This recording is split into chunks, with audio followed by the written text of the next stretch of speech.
All right, good afternoon everyone. Welcome to this program by Studium Generale. Welcome here in the Blauwe Zaal and everyone who is watching online. Also a very warm welcome. Welcome to this lecture program by Studium Generale of the Eindhoven University of Technology. Can we create an artificial replica of the brain that functions the same as the brain, as smart as the brain, as flexible as the brain, and also as efficient as the brain? Well, currently the answer is unfortunately no, but scientists are more and more able to mimic elements of the brain in computer technology, promising steps in the development of smart and energy-efficient applications. Applications ranging from brain-computer interfaces and smart robotics to bioinformatics.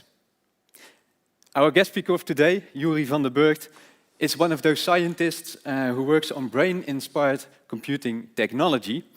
And he's an assistant professor at the microsystems section of our university. And he is also a member of the ICMS, the Institute for Complex Molecular Systems at our university. And as a material scientist, he examines how this synaptic system, that the brain in fact is, can be simulated on a microchip, on a computer chip, by making use of organic electronic materials. It's all complicated matter, it's difficult, but Yoeri will explain this clearly, step by step for you. So please your attention for Yoeri van der Burgt.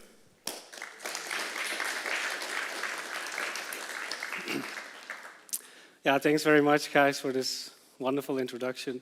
And first of all, thank you all for being here. It's a pleasure to be speaking with a live audience again. It's been almost 2 years, so I'm very happy that we can do this again. So indeed, as guys already introduced, my field of research is plastic electronics, organic electronics, and we use these materials to introduce brain-inspired computing. So what does that mean? I will go to that in a little bit later. But first of all, let me ask you a question. Is any one of you familiar with this Asian game of Go? This is a tactical game in which two players play against with white and black stones, and they try to compete for different areas of the board in order to win the game. Now, it's a very complex game, and I'm talking about this because in 2016 something interesting happened. There was this human player here. Let's see if this works. This guy is the best player of this game against a computer system algorithm by Google DeepMind. And AlphaGo actually won this tournament. So a computer actually won from a human. You can think of this, if you think back to, for instance, chess computers, it's relatively easy because at chess you can actually predict every move, or for each of the pieces on the board you can actually find the best tactical next move. For this game, however, it's not possible. In fact, there's estimated so many different positions of all the stones on the board that is more than the number of atoms in the universe. So basically it's unpredictable from a start. So what actually this computer did was to use 200 CPUs, 2,000 GPUs for about 6 weeks, training to play against itself and really figured out what is the best tactic to beat this human player. But already you can imagine, if we then look at what is the power consumption, it's quite a big difference. So we have this computer using more or less 1 million watts, and the human only uses 20 watts in order to do this game. Obviously, the human had to learn over his lifetime as well, but just as an example. Now, artificial intelligence, which is this algorithm that was based on, is actually not very new nowadays. And you can think about speech translation, speech recognition, analysis of big data, spam filters, autonomous driving, all applications of artificial intelligence nowadays. And for instance,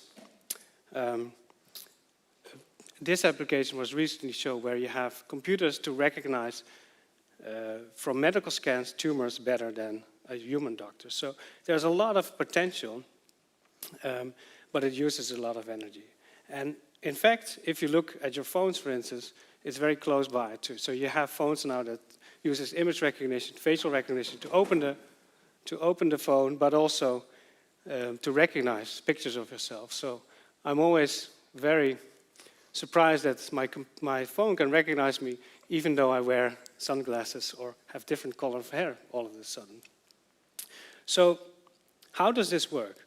Well, actually these algorithms, they run on these big supercomputer clusters in the cloud. And you can imagine already if a lot of people use these algorithms, it costs a lot of energy. So can we make these systems more energy efficient? So how do we do that? We look at the brain, because the brain, as I showed before, is very efficient in recognizing these things. So for us, it's very easy to see and recognize someone, even though he wears sunglasses. So modeling systems to the brain is not new. In fact, all those algorithms that I showed you before are actually based on something called artificial neural networks. Now, this is just a schematic example, but you can see here the input layer is just a couple of nodes here, and it has all these different hidden layers that are all connected to each other via these synaptic strings. Now, if you make these layers, if you make a lot of these layers, it's called deep learning. So you have deep neural networks for deep learning. Now, how does this work? Very simplified. If you have, for instance, an image of a dog here, all the pixels of this dog are used as inputs to the first layer. You have a connecting to the hidden layers and then to the output layer. Eventually, it asks you whether, it gives an answer whether this is a dog or not. If it's wrong, you give the feedback to the system. It was wrong, and it actually updates these connection strengths. So depending on the strength between these two, the network can be trained. Now, in real life, and I won't go into detail of too much here, but in real life it works a little bit different. You have these convolutional networks where you have actually some features that are extracted from these images before actually making the predictions here. And if you're interested in that, there's quite a lot about that found on the internet. So our brain works with neurons and synapses. Now, I'm not a neuroscientist, but in a very simple words, it works like this. You have this neuron here that talks to other neurons via these connections here. And this connection strength is actually what is important. So if you look at that a little bit more detail, you have these neurons that are actually the computing parts of your brain. So they make the decision to do something with information or not do something with information. They're talking to other neurons here via this so-called synapse here. Now, you can imagine that this synapse determines the information transfer between these two neurons. So what that means is that if one neuron likes to talk to each other, it feels a sort of resistance. Now, if you talk to that neuron very often, that resistance becomes less. So basically, you train your brain to recognize or to make these pathways faster. And that's actually how learning and memorizing works in your brain, more or less. Now, what happens if you look closely? There's actually some neurotransmitters, and I'll come back to that a little bit later, but they actually stimulate the other side of the synapse. And if the synapse becomes closer, you get a less resistance between the two. Now, artificial neurons, neural networks work a little bit the same. So here you have the input neurons again, you have the hidden neurons, and in between is basically the synaptic strength. So the connection between one and the other layer is actually determined by the strength of this line. And you can already see in this image some lines are more well presented than the others. So that's depending on their connection strength. Now, if I zoom into that a little bit more closely, you can already see here, again, you have an input times a weight and an output here. So depending on this weight here, the output will go on. Now, if I look what happens if I have many of these inputs, you can already start seeing that many of these lines are crossing each other. Now, this is actually the whole point of why these things are so energy inefficient. In a normal computer like the laptop or your phone, all processing works sequentially. So you have a calculation and then you store it to the memory. And if you have to do that for just these couple of lines, that's fine. But if you have a deep neural network, you need millions and millions of connections. And instead of doing those sequentially, because that takes a long time, a lot of energy, you want to do that more in parallel. So the point of our research field, neuromorphic computing, brain-inspired computing, is to try to make this parallelization happening. Now, a little bit of details for you here. Again, we have this input layer and an output layer, and in between there's a weight. So that's, again, that synaptic strength. Now, if you look at Y1, which is the first neuron in the output layer, you can see that it's the combination of the summation of X1 times W1 plus X2 times W2, etc. So you get this nice sum here. Now, if I make a crossbar array, which is shown on the right, that's in hardware, you can see that the current here at the output is nothing more than voltage times this conductance plus the voltage times this conductance, etc. You can already see that these two are actually exactly the same. So what it is that we want to do is basically build a crossbar array of these synapses. There's a nice image there, and I got a small demo here, but the idea is, again, if we start with the inputs on this side, so voltage here times this conductance plus the voltage here times this conductance, you get a current on this side. So basically, you can make a very nice parallel system of this whole neural network instead of doing it sequentially on a computer. Now, that's all very nice. People have been trying to do that with sort of lots of materials. Our idea is actually to do that with organic materials. So this is another nice image that I stole from the internet. But what you can see here is a plastic film, and at the center of it you have all these different connections, wires, and these materials, organic electronic materials, they can conduct electricity too. So you can already see organic electronics is very nice for flexible materials.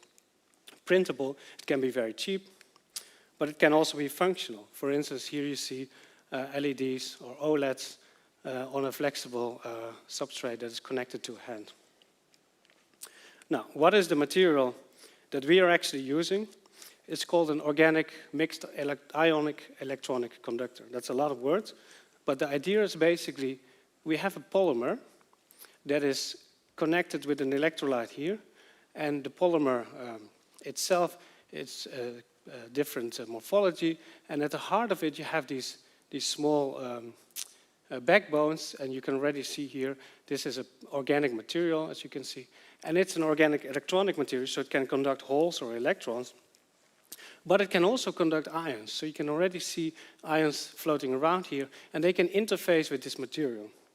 And you can imagine that if I interface an ion close to an electron or a hole, that there's some interplay going on.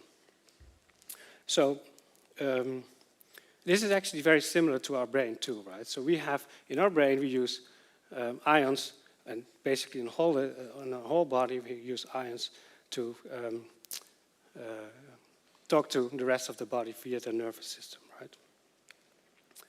So what it is that we did, so we took this material, this polymer material that is electrically conductive but also ionically conductive. We put another material that's electrically and ionically conductive.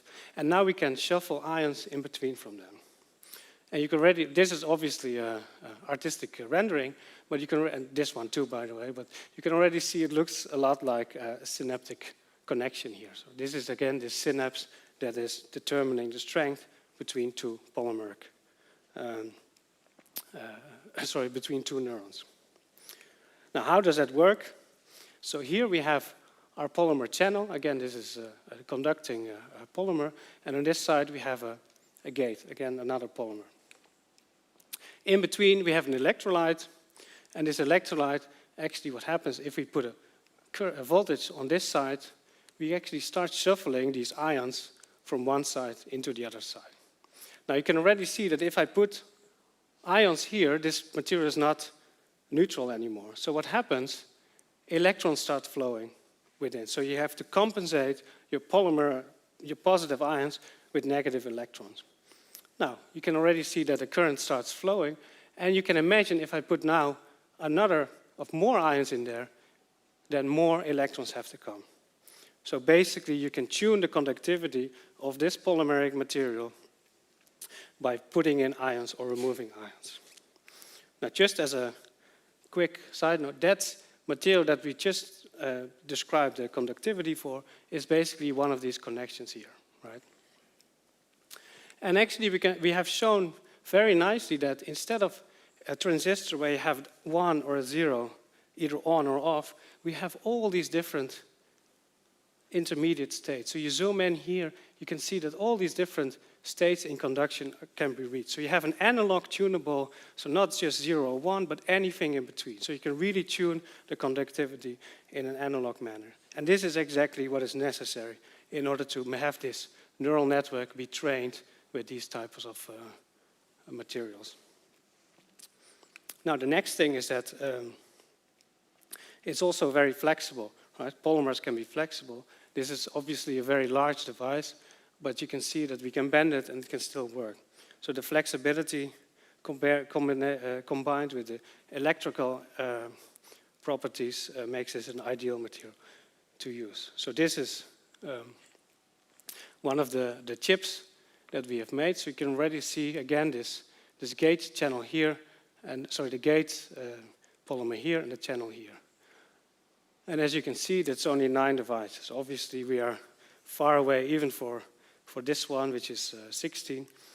But in the end, of course, what you want to do is get much more devices in parallel. So you have to go to really large-scale upscaling of this technology. Now, what is it that we have actually been doing in order to show that a proof of principle of these types of materials and devices? We have actually started looking at what we can do that is very unique to these polymers. So you can imagine that polymers work with very low voltage. They work with very low voltages with very low energy. So you can think of sort of modular microchips, where in this case we have this neural network core based on our polymers that we can tune and train with different inputs. Now, the idea for this project is that we have sweat from a person that we put on this microfluidic chip, and it starts analyzing this. So, and what we have shown is that if we have sweat for a person who is healthy or a person who is diseased, we can start training this neural network here to actually recognize whether someone's sweat is from a healthy person or a diseased person. So basically, what we can do here is to give a chip that is from the start, it doesn't know anything. We tell it if it makes a decision, whether it's diseased or not, whether it's correct or incorrect. And if it's incorrect, we actually start updating this neural network here until at some point it starts recognizing everything correctly. Now, the next, another project that we have shown is to make a smart robot. This is just a Lego robot, actually, which is pretty nice to work with, by the way. And what we have done, actually, is we make a sort of maze where if it doesn't reach the finish line, it gets punished. Now, well, punished, I mean, it's a big word, but it has sort of a nose that we touch and we hit it on the nose. But the idea is that, again, here you see our polymeric channel again with the gate, that at some point, if it makes a wrong decision, it doesn't reach the finish here, it reaches the side, it gets hit on the nose, and then a couple of these ions go to the channel, tuning the resistance of that connection. So the beautiful thing about this is that everything is on the robot. Since it's an organic material, it can be operated with batteries, with low voltages, low energy.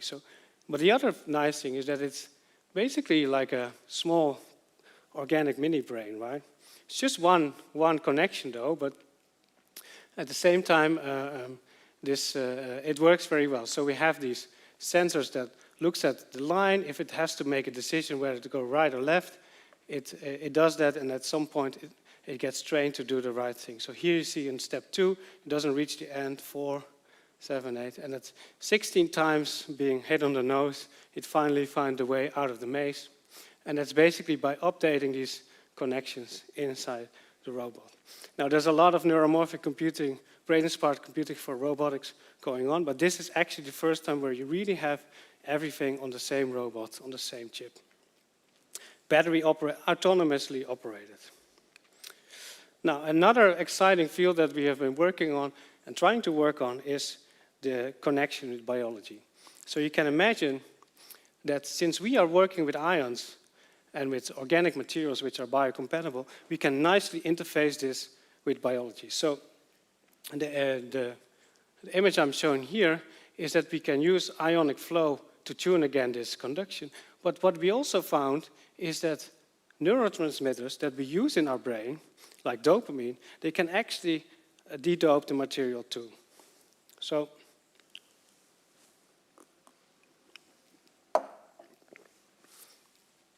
what I've shown here is that if we start giving small pulses to this material while there is a neurotransmitter from the neuron cells in the neighborhood, we can actually de-dope a little bit of this material too. And you can see that here by this small change in the material.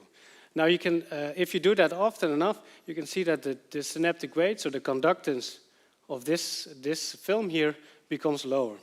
So instead of using ions with a gate pulse to move in, we use the dopamine that is released from these neurons to change this way.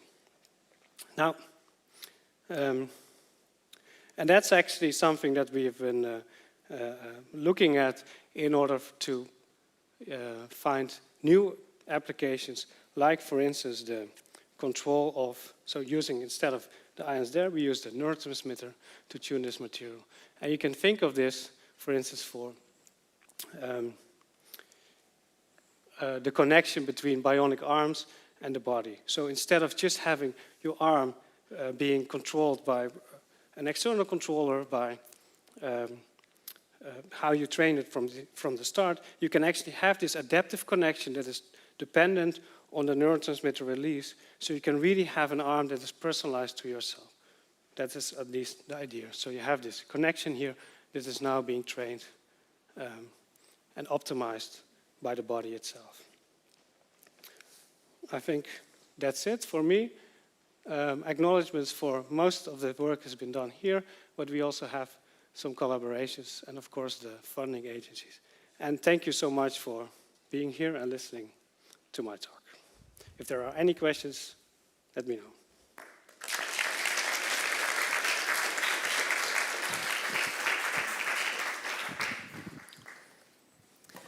Well, Yoeri, thank you very much for giving your talk today. Are there any questions here in the room or people who are watching online? If you have questions when you're watching online, you can ask your questions in the chat. I see one hand going up in the back. The mic is coming your way. You will be audible in the live stream, but not visible. Thank you for the interesting talk. You showed a graph where the amount of ions went up, and there seemed to be some kind of hysteresis in there. Do you know what? Maybe you can go back to that slide, Yoeri. This one? No, it's a graph where it's a red graph. Yeah, this one. So you zoom into the line, and there seems to be a hysteresis, or is there something there? Here? Yeah. So the idea is it's a little tricky to analyze this data from the start. So what we do, we keep on measuring the conduction of this polymeric layer. But if we put in some ions to tune the conductivity, if you remove the gate again, they want to go out again. So what we actually do is we build sort of like a battery system. So we can open the gate in order to keep the ions stored. So basically you're charging your AA battery. If you don't put any light or load on it, it will remain that state. Now, for us to actually visualize this easier, what we do, instead of opening and closing the gate, we put a large resistor. So it can nicely, it doesn't really discharge the whole battery system, right? So what you can see here is that when we pulse, it goes down because we're pushing in some gate current, and then we start tuning it a little bit up, and then we have the next state. Now, if you would tune it a little bit larger with different sizes, then you would see a very nice flat state overall. And there's actually, well, I didn't put it in this presentation, but you can see that the states remain very nicely once you keep the load very high enough. But hysteresis, well, there might be some hysteresis because you want to push in the ions and remove the ions. There might be some difference in that depending on your source drain voltage, but not too much. Can I ask a second question? Yeah, that's okay. Yeah, if it is a follow-up question. Not really, but you said there was dopamine or neurotransmitters can de-dope the material. Did you try other? Is it also like glucose, or is it really special neurotransmitters have this ion regulating? Yeah, that's a very, very good question. So the thing that we need is a material or a compound that can oxidize. It needs to be able to give away electrons to the material. So we tried glutamate, some other neurotransmitters that work too, but not all neurotransmitters can easily be oxidized, so not everything can be used. And it's the same with glucose or with other things. So if we can easily, and I think for glucose you need an intermediate reaction for that, but definitely we have shown that we can measure glucose using that intermediate reaction on the polymer too. Yeah. Sorry? Vitamin C will work. Vitamin C will work too. Yeah, that's another one to try. Yeah. Okay, thank you for your question. There was also a lot of applause in the chat, so people were very enthusiastic about your talk. But there is also a question from the online audience, and the question is, how did you find out that you can use polymers to make an electronic system? Yeah, I didn't. That's That's honest. No, I mean, organic electronics has been going on for quite a while, actually. I think decades, even 50 years, maybe longer. They found that some plastics can actually conduct electrons too. But it never really took off. So that's the other side of the organic electronics community. Now we feel that this, and that's why I highlighted a couple of times already that it's very important for us that we can do some things with low voltage and low energy use, because that's something that all the other inorganic, like silicons, they can't really do. So the nice thing about our materials is that we find a niche for these lab on the chips, for instance, to actually use these materials well. And because the whole organic electronic community that started decades ago, they actually never really found their niche compared to silicon, except obviously OLED displays, organic light-emitting diodes. And they have really found their niche. So, but overall, organic electronics is not really took off as much as they predicted or hoped, basically. So I didn't invent polymers, I wish, that conduct electricity, but we utilize it, yeah. Yeah, and that was also a big breakthrough, or how big was your? So the breakthrough was not, I mean, we were the first one to show that we can make neuromorphic devices that are stable and non-volatile with these organic, mixed ionic electronic conductors. That's true, yeah. Okay, thank you. I saw some other hands. Yeah, there's one hand in the middle. Hi. In the last slide, you showed that you can interface with the neurons to then operate other things like the bionic arm. However, I'm guessing that it's kind of a feedback system. However, the feedback, does it come from the observed behavior by the eyes, for example, and then that feedback gets through the body, through the brain, and then back to the system? Yeah, that's a very good point. So obviously I did not have time to go into that, but feedback is very important. So in order to tune something or to optimize something for personal use or for personalized optimization, you need indeed to have feedback. So the first feedback obviously would be indeed if the arm reaches where you want to reach, then that's your feedback. If it's not there yet, it has to still operate the motors to get there. The idea of the neurotransmitter-operated conductivity might actually be, for instance, in the integrative action of such a loop. So you can imagine that since we are basically summarizing or accumulating the different neurotransmitter over time, this can be actually integration of, so the conduction becomes dependent on the history of the neurotransmitter. So if you, for instance, want to lift something that's very heavy, at some point your error becomes so small that you don't have enough signal again to overcome that steady state error.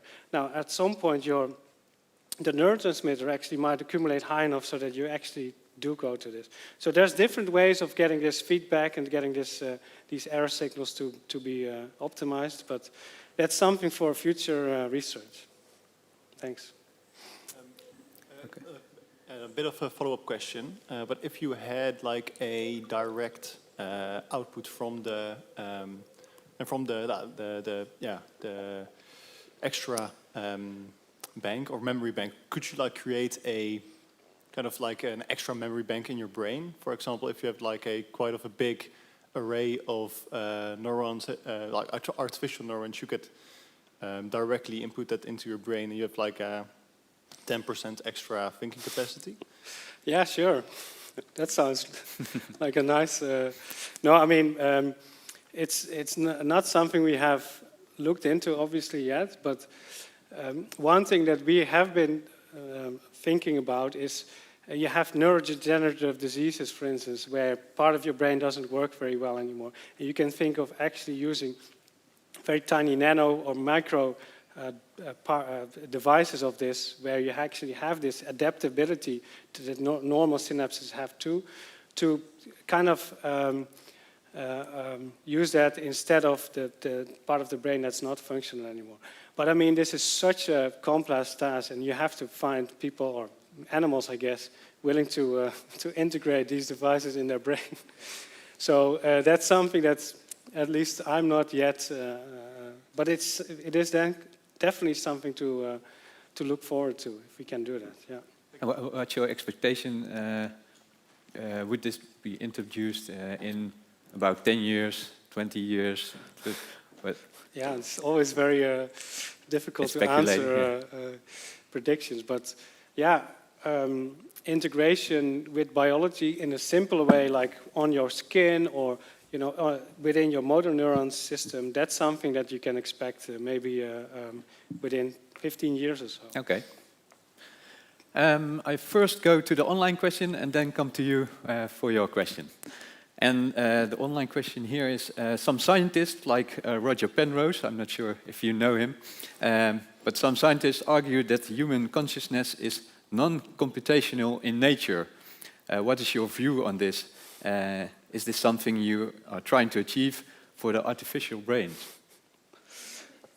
In 2 minutes. Well, I'm not a neuroscientist nor a philosopher about it, so it's very difficult for me to answer that. But maybe the simplest answer would be that we're not trying to emulate consciousness, but really to make functionality. So the brain is obviously much more than only functionality, but if you want to move something, that's really, you kind of do it without your consciousness sometimes, right? So I would feel that people without arms or with spinal cord lesions, we want to be able to help those kind of things more than we want to really emulate how the brain makes its consciousness. So that's something that I guess even quantum physicists are now thinking about. So much more in a metaphysical way than the practical things that we try to do. Is it something that people discuss when you go to seminars or the? Consciousness, no. Well, I mean, we discuss it, but not in the not in your field. In the topic of material science. Yeah. No. Okay, thank you. There was a question in the back of the room. Yes, sorry, maybe I missed it, but if it's possible to control movements of body parts, how is this connected? Is it through the vein or, and like, for instance, if you have like every 2 minutes an interval that someone's leg is raising or his arm is raising, how is this connected? Yeah, so this is a very biological question. To my understanding, again, I'm not a biologist, but how your motor functions work with, you have a signal from the brain or peripheral nerve signal that releases motor neurotransmitters that actually stimulate the muscles to move. So you have your whole peripheral system is basically afferent nerves and efferent nerves, so getting information back and giving information to the body parts. So you can use those types of signals to also control your artificial side here to move something. Obviously, there's a lot more things needed to get real complex motion, but the idea that synaptic pulses from the brain going through your peripheral nerve system into something like an artificial arm or device that controls the arm, that's the way to target this. Yeah. Okay, thank you for your question. Someone else? Yeah, they're over there.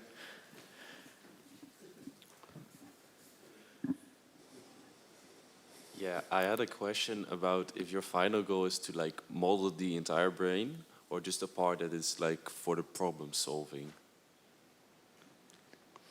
Yeah, so That's where I started my introduction with the yeah, question. yeah, which it was already claiming a lot in the introduction.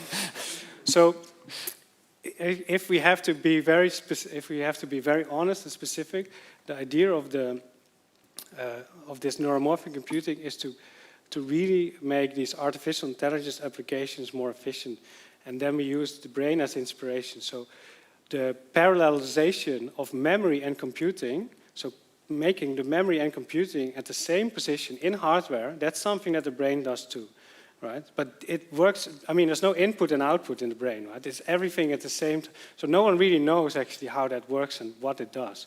The only thing is that we do is we take a tiny part of it, which is the tuning of the synaptic strength, and the computation and memory at the same location, so you don't have to shuffle between your CPU and your memory with this bottleneck, von Neumann bottleneck they call it, in order to make artificial intelligence more efficient. So the funny thing is that AI has been there for also more than 3-4 decades, but it never took off because there was, on the one hand, there was not enough data to train. Now you have everyone posts everything online, there's many images online, and there was also not enough parallelization. So the GPUs were used for the first time to run these AI algorithms. They found that because GPUs have many different cores, they can actually do that much more efficient. And this is when AI started to take off. So we just take it one step further to try to really make everything, all the memory in tiny parts, organic devices, instead of having a couple of cores from the GPU. But it's not really building a whole brain. Okay, thank you for answering. I hear the phone ringing, so that's the sign that time is up. It's almost time. So we have to wrap up this lecture program for today. For the people here in the room, if you have questions for Yoeri still, you can come forward and just ask your questions to Yoeri in personal. For everyone who is watching online, the link to for the use registration will appear in the chat in a few seconds. For everyone, thank you for being here, thank you for watching, and hope to see you at another program of Studium Generale. Thank you and bye-bye.